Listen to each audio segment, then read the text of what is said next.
Video دیکھنے سے پہلے آپ سے گزارش ہے کہ ہمارے چینل کو سبسکرائب کر لیں اور ساتھ میں موجود بیل آئیکن کے بٹن کو پریس کر لیں تاکہ ہماری آنے والی ہر ویڈیو آپ تک پہنچتی رہے۔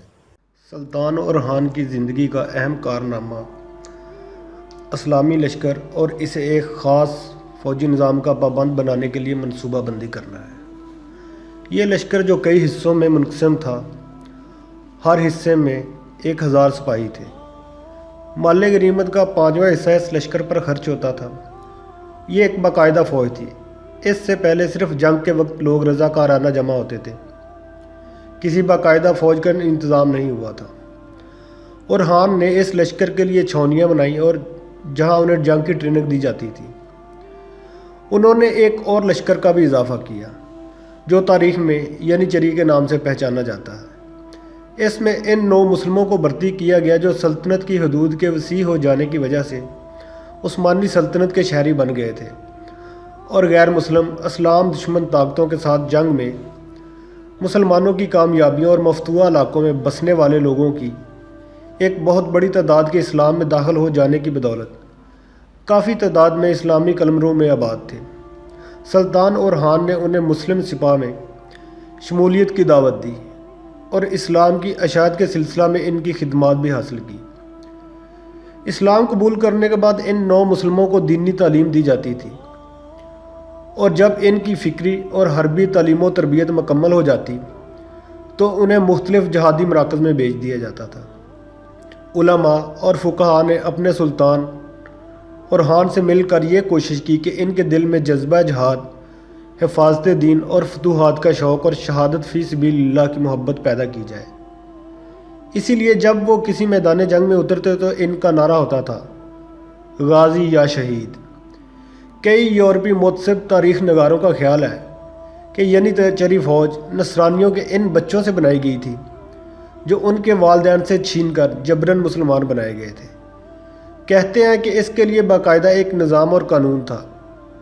ان کے خیال میں اس نظام کو دفشری نظام کہتے تھے۔ ان کے بقول اس نظام کے مطابق نصرانیوں سے بچوں کی صورت میں اسلامی شرعی ٹیکس لیا جاتا تھا جسے بچہ ٹیکس کا نام دیا جاتا تھا اور کبھی اسے بچوں کا ٹیکس کہا جاتا تھا۔ اس قانون کے تحت مسلمان اس بات کے مجاز تھے کہ وہ ہر شہر اور نصرانی دیہات سے مال غنیمت میں 5واں حصے کے طور پر 5 بچوں کو پکڑ کر زبردستی مسلمان بنا لیں۔ ان متعصب تاریخ نگاروں میں جنہوں نے حقیقت کو مسخ کرنے کی کوشش کی، کارل بروکلمان، جیبونس اور جب کے نام خاص طور پر قابل ذکر ہیں۔ حالانکہ حقیقت یہ ہے کہ ان کے موضوع نظام جس کے تحت مسلمان بچوں کی صورت میں ٹیکس لیتے تھے ایک جھوٹی کہانی ہے جسے اورحان اور سلطان مراد خان کی تاریخ میں زبردستی داخل کیا گیا ہے اور بعد میں آنے والے تمام عثمانیوں کو اس کی وجہ سے مورد الزام ٹھہرایا گیا ہے۔ بات صرف اتنی سی ہے کہ دولت عثمانیہ نے نصرانیوں کے ان بچوں کی کفالت کا ایک باضابطہ انتظام کر رکھا تھا جو مسلسل لڑائیوں کی وجہ سے یتیم ہو جاتے تھے اور ان کا کوئی پرسان حال نہیں ہوتا تھا۔ اسلام جو کہ دولت عثمانیہ کا دین تھا، بچوں کی صورت میں ٹیکس لینے کی کسی بھی صورت اجازت نہیں دیتا۔ یہ محض ایک الزام ہے جو در حقیقت متعصب نصرانی مورخین کی اسلام دشمنی کی غمازی کرتا ہے۔ جنگوں اور مارکوں کی وجہ سے بچوں کی ایک بہت بڑی تعداد اپنے ماں باپ سے بچھڑ جاتی تھی۔ مسلم حکمران عثمانیوں نے ایسے تمام بچوں کی جن کے ماں باپ اور مائیں ان سے بچھڑ گئی تھی اور وہ مفتوحہ شہروں کے گلی کوچوں میں آوارہ پھر رہے تھے کی کفالت کا بہترین اہتمام کیا۔ ان کے روشن مستقبل کی انہیں ضمانت مہیا کی۔ اور کیا روشن مستقبل کی دائمی ضمانت اسلام کے علاوہ کسی اور دین میں موجود ہے؟ اگر مسلمان اس بات کے حریص تھے کہ آوارہ گرد قسم پرسی کا شکار بچے اسلام کو اپنے گلے کا زیور بنا لیں تو صرف اس بات پر انہیں یہ جھوٹے لوگ یہ الزام دے سکتے ہیں کہ مسلمان بچوں کو ان کے ماں باپ سے زبردستی چھین کر انہیں جبراً مسلمان بنا لیتے تھے۔ اور جن بچوں کو یہ خصوصی جہادی تربیت دی جاتی تھی وہ نصرانی نہیں ہوتے تھے بلکہ یہ ان مسلمان والدین کے بچے ہوتے تھے جو نصرانیت ترک کر کے اسلام قبول کر لیتے تھے اور اسلام کو بطور حیات بخوشی اپنا لیتے تھے۔ یہ لوگ بخوشی اپنے بیٹے حاکم وقت کی خدمت میں پیش کر دیتے تھے تاکہ ان کی اسلامی اصولوں پر تعلیم و تربیت ہو سکے۔ رہے باقی بچے تو ان کا تعلق ان بچوں سے ہوتا تھا جو جنگوں میں یتیم ہو جاتے تھے اور ان کا کوئی پرسان حال نہیں ہوتا تھا۔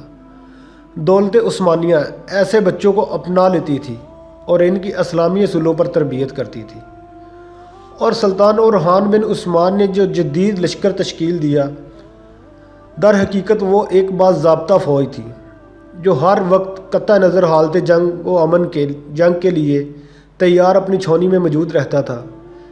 اس لشکر میں شاہی خاندان کے افراد کے علاوہ اس گروہ کے مجاہدین جو ہر وقت جہاد کی دعوت دینے والے کی آواز پر لبیک کہنے کے لیے تیار رہتے تھے، اور امراء روم اور ان کے لشکری جن کے دل میں اسلام کا نور سمایا ہوا تھا اور وہ بہت اچھے مسلمان تھے، سب لوگ شامل تھے۔ سلطان اورحان جو ہی اس لشکر کی تنظیم سے فارغ ہوا تو فوراً ایک عالم دین جو نہایت پارسا، صاحب یقین و تقویٰ تھے، کی خدمت میں حاضر ہوئے اور ان سے دعائے خیر کی درخواست کی۔ یہ عالم دین ربانی الحجاج بختاش تھے۔ یہ عالم دین بادشاہ سے مل کر بہت خوش ہوئے، ایک سپاہی کے سر پر ہاتھ رکھ کر دعا کی، اللہ تعالیٰ انہیں سرخرو کرے اور ان کی تلواروں میں تیزی اور کاٹ پیدا کرے اور انہیں ہر اس مارکے میں فتح سے ہمکنار کرے جس میں اللہ کی خوشنودی کے لیے اترے۔ پھر وہ عالم دین سلطان اورحان کی طرف متوجہ ہوئے اور پوچھا، آپ نے اس لشکر کا کوئی نام بھی رکھا ہے کہ نہیں؟